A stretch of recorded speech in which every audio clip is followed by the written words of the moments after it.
All right, all right. Hello, everyone, and now welcome to a game. This game is going to be between Gens and Ice Orc. Ice Orc spawning under the name Neverland on the top left-hand side of the map. Still getting used to my computer. Still getting used to all of my computer stuff here. Let's see if I can fix some of these issues. And oh, there we are. I know my audio for some reason is only coming in from, I believe, the left side or the right side, depending on what speaker you are listening to. But let's go ahead and dive right into this game. Still setting up, a new computer, and I was getting audio, so I thought everything was working fine. But eagle-eyed or eagle-eared viewers let me know that, hey, there was some issues, and, well, that's why I needed to make these changes, and hopefully it all gets a little bit better. All right, let's go ahead and break things down. Jen spawning as the blue Night Elf player on the bottom right-hand side of the map here on Tide Hunters. Let's get to that 8-minute mark. It is going to be a Keeper of the Grove going up against a Blade Master. So Keeper of the Grove versus Blade Master. Early entangle and treants for a lot of bit of pressure. Keeper of the Grove going to pick up that Ring of Protection +3 and now make his way out, finishing off some of these Sea Giants and other units. I'll say this, I was playing some other real-time strategy games. I was actually playing a little bit of Stormgate the other day, and I felt like the units, how they moved, just did not seem to really make sense. They felt like they were sliding across the map, so I don't know how you guys feel about that. Game sound is... Hold on, wait, there's some comments about game sounds that I need to... Whoa, did not mean to do that. Okay. Voice seems boosted now. Lower it will be little. Game sound is louder than your voice. Alright, so let's... Alright, so lower game sounds. Voice seems boosted. Lower a little bit will be good. Alright, so I can lower it here. I gotta make sure my kids don't play around with all of my audio settings. And then lower the game sound. Alright, so let's go ahead and here. Let's drop it there. And, well, let me know. I guess today is a dry run for audio checking, as the Keeper of the Grove now looking to back up here. Thanks, Derong. Thank you for letting me know, and thank you for the first time chat dropping on by. Trying to actually use this 4K screen to keep track of things that are happening in the back. Michito, thank you as well. Keeper of the Grove now making its rounds out. Oh, I should turn on my audio so I can actually hear what's going down as well. Oh, a little bit of the game music kind of feels kind of bassy as well. Keeper of the Grove, Huntress, Archer now making their rounds out. We are teching the tier 2 here by Ice Orc. Meanwhile, Jens is also teching the tier 2 as well, but a little bit further behind. Keeper of the Grove, oh, there's that little nice slash in the back. Blade Master making sure to deal damage with that Windwalk strike before that Windwalk actually came to an end. Coming back through, Grunts ready to go. Keeper of the Grove does not have level 2 yet, so will not be able to easily entangle as well as he would like. Alright, coming back around here. Wow, didn't realize how many audio settings I needed to keep track of when setting up a new computer. Kind of bassy. The town is under siege. Coming back through, Keeper of the Grove, Huntress now retreating back once more. Meanwhile, we're looking at the Blade Master still sitting at level 1. He needs to do some creeping, but a fast tech to tier 2 by both sides with relatively low level 0. As we're getting underway here, Huntress is going to finish off some of these Murloc Flesh Eaters, Tide Hunters, and Huntsmen. Keeper of the Grove gets to level 2, picks up that Counting of Ogre Strength, +3, decent survivability, especially that additional armor to help protect against that Blade Master's auto attacks. Null Overseer going to get taken down there. There's level 2 as well. Picks up a Ring of Regeneration. Nothing, more scary than a Blade Master who constantly has hit points, as that Blade Master likes to do a lot of harassing. The Grunts should most likely head back home. Shadow Hunter should be popping on out, and with that, the Grunts and the Shadow Hunter will be doing creeping, while that Blade Master is going to be placing down pressure. Blade Master auto attack loses the healing salve right there. And what is the Blade Master doing here? He's going to rush back across the other side. Keeper of the Grove going to try and pick up some... Nope, doesn't pick up a Dust of Appearance. Picks up a Staff of Teleportation instead, as the Huntresses are ready to go after this Murloc Snarecaster creep camp. There is a Sentinel, and with that, the Blade Master can no longer easily harass. These Huntresses very, very useful at dealing with that early Blade Master. That Blade Master, well, being forced to, not be able to easily get those last hits down. All right, we're going to see some additional units getting cleaned up here. A little bit of Glaive Bounce. Are we going to see the Glaive Bounce right there? There's level 3 on the Keeper of the Grove. And what is going on here? The Blade Master should be revealed, but it isn't. All right, there, with that Scout there, the Blade Master should be revealed. You see a little arrow getting shot in the back as the Shadow Hunter now gets to level 2. All right, so Shadow Hunter Serpent Wards are not going to be that useful. So are we going to really see a lot of Huntress play by... Oh, this was something I never really thought of. With Huntresses now having access to heavy armor, the one race that actually doesn't have an easy way of dealing magic damage is Orc. So Orc versus Night Elf is going to drastically change as all of a sudden these Huntresses with heavy armor have effectively 30 to 50% more hit points whether they're dealing with siege or piercing damage. Suddenly, you're just going to get that additional Glaive Bounce as well as the Blade Master goes straight after that Archer. There's a Wand of Mana stealing. Blade Master has no easy way out now, and you're going to go ahead and teleport away instead.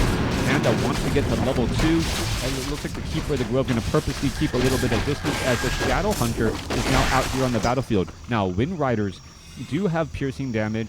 They do also have access to that, the Venom. But remember, it's still just piercing. The Huntresses are not going to be able to attack up. That is the one downside for them as they quickly get into that heavy armor upgrade. All right, Keeper of the Grove going to be in a lot of trouble. Scroll of Count Portal trying to get away. No Hex. Staff of Teleportation's away.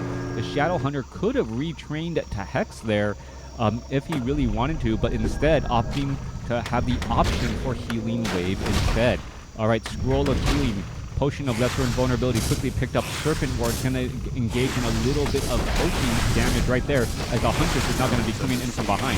Giant Sea Turtle, we're going to see a little bit of damage, and now we're going to put in some pressure. There goes a quick entangle. There's a Purge as the Shadow Hunter tries to get away, uses a Potion of Invulnerability just in time to exactly head back.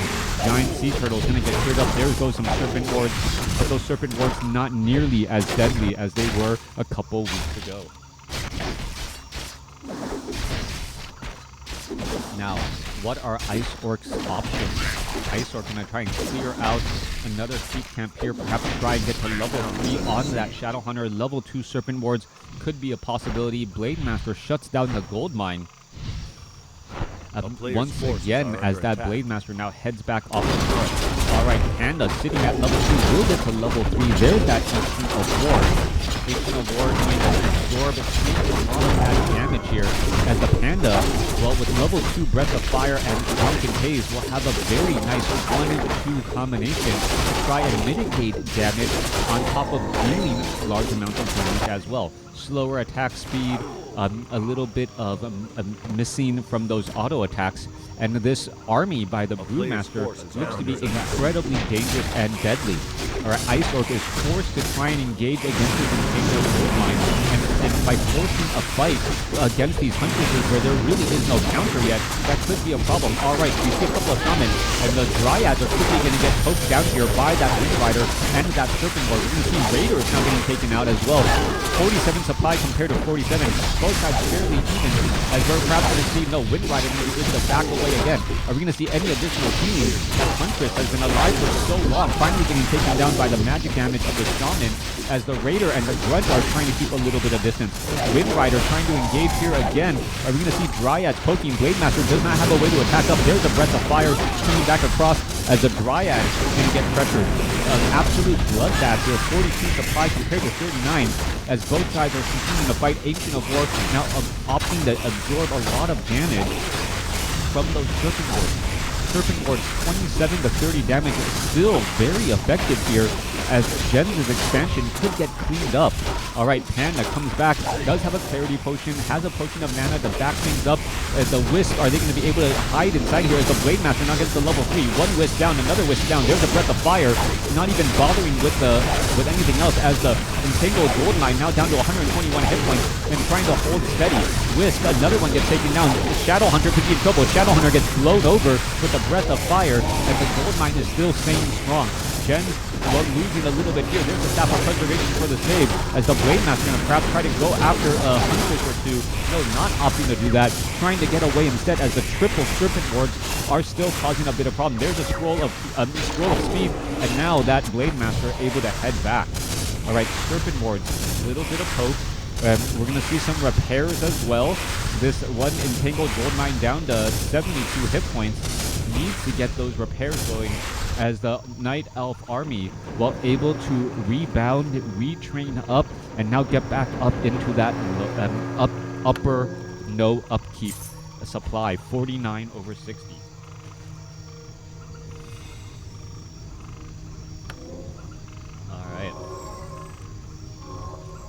Repairs underway on the Entangled Goldmine. Meanwhile, Isork trying to get that expansion off to the north. One of Isork's own units, well, having a little bit of problem. Let me know how the game sounds are after all of these pictures, because my you guys are hearing. All right. Go ahead and engage. There goes a Rock Golem. We see Vampiric Aura, a very nice item pickup for that Blade Master. Now going after the Forest Troll High Priest. They're going to go ahead and take them down. Meanwhile, off the north here, a quick expansion cancellation. 50 over 60 supply. So Jens is just trying to maintain that economic advantage and allowing the fact that Orc doesn't have access to high magic damage to give these Huntresses, well, more play and more effectiveness here in this mid game. Is this live? No, this is not professional mailboxer. Thank you. No. Just casting from replays as I often do. Yeah. I don't know. Maybe I'll start casting some live events. If I can. Well, if my unemployment goes through, then anyway, Nightcrawler is going to get cleaned up here. Dryad taking quite a bit of damage. We should be looking at some scrolls being picked up by the Blue Master and that Jackie that here, as once more we are putting pressure in on the expansion. Repairs are underway. More Wisp coming over to repair. And where is that Squirrel Town Portal? Heading off to the southern side. All right, going to try to dive on in. Serpent War is going to get poked apart easily. He could get some detonations as well. In-game volume a little bit down. All right, I can bring it back up here just a little bit. All right, our healing rate still bouncing around. 63 supply compared to 49. It feels like Jen just needs to win this battle outright. As we're looking at Jen, they did have a Serpent War able to keep a lot of these units alive here. Hunter down to 109 hit points, has to be very careful, and does exactly that with a nice battle melt at the last moment. All right, trying to draw in those units only to get them within Dryad range, and then have the Huntress break through again. All right, this Huntress down to 54 hit points, down to 13, and now finally finishing off there. But at what cost is the Blade Master going to be forced to try and retreat back? That is a lot of low hit point units. Panda needs a Breath of Fire, doesn't get a Breath of Fire off. That would have been a lot more dead units. Look how low this handful of units are. Another Grunt, another Shaman could have fallen, and that Grunt would have been, well, near death as well. All right. Units trying to do a little bit of prancing and chasing. The Dryads with their faster movement speed able to catch up to their opponent. 64 supply compared to 48. And this is the problem when your opponent has an expansion. Even if... Can't hear Cash. Yeah, you made it louder now. How did I make it louder? I'm only adjusting my speaker volume.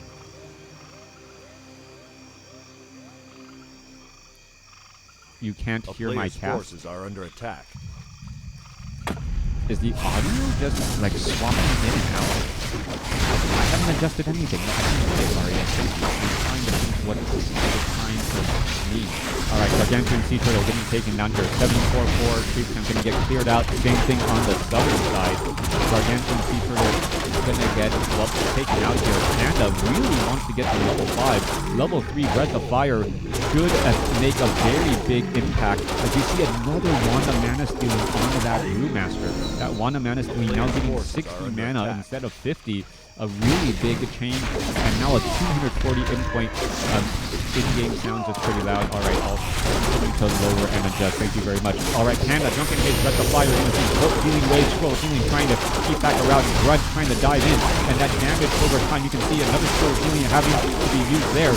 As a Panda, is he going to try to do another one? A Mana Stealing? Yes, there's another Breath of Fire going across multiple units again. Dryad, Scroll healing, Wave Master, trying to dive in onto a Dryad.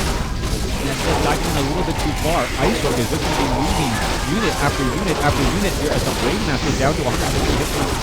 And well, we're waiting for the Blue Master, perhaps using another Wanda Mana Stealing card as well. Blade Master is going to end up falling here. No, mirror image at the last possible moment, followed by a Wind Block. And we're going to see another Wind Rider get taken out. Blade Master is going to try and use a Breath of Fire. It is not. No departing Breath of Fire, but 58 supplies compared to 35. And Ice Orc pretty much knows without the expansion, his chances of trying to win the game is gone. All right, in-game sound is still pretty loud. Let me go ahead and try and adjust. Let me go options. All right, sound. All right, sound effects volume. Wow, why was that high? There we go. Let's move that back to 30. All right, thank you for letting me know about all of these issues. And I will continue to get some feedback on the game sounds. I'll also upload and listen to it as well. But yeah, nice game by Jens, taking out Ice Orc. The more I'm thinking about the Orc versus Night Elf matchup, the more I'm thinking that Huntresses are just going to be the main unit now. A strong tier 1.5 unit that ends up being great. And with that tier 2 upgrade, suddenly Orc has no answer to them. They don't have easy ways to deal damage. Siege, Raiders with Ensnare no longer work as well because siege damage doesn't do as much damage towards a heavy armor versus an unarmored unit. And on top of that, the Huntresses still do normal damage to those Raiders, which have medium armor. So yeah, a very, very big damage bonus increase here. All right, my youngest daughter is looking at the RGB lights in my computer case. That's why I'm like, oh, hi. All right, she's like laying on the ground on pillows. Anyways, thanks for watching. Thanks for listening. Hope you guys enjoyed it. Please leave comments. Who thought Night Elf was weak and needed a buff? Yeah, I definitely was not me. I did not think that Night Elf needed a buff, especially Night Elf did not need a buff versus Orc. But this is the problem. If in order to make balance changes in a real-time strategy game with 3 races or more, let alone 4, right, you have to understand all of the matchups, right? Secondly, a lot of the data that I don't know what analytical data that Blizzard is using to determine proper balance, right? If Blizzard is using BattleNet data and studying the win-loss rate of races in BattleNet data, they are missing a lot of the W3 Champions data. And as I understand, and I'm sure you are well aware of as well, the W3 Champions data is perhaps, has more of the higher tier players, right? That is the big information there. Anyways, please leave comments. Purposely let this video go a little bit longer so that you guys could leave comments and not know exactly when the ending was. Thanks for watching. Thanks for listening. Hope you guys enjoyed it.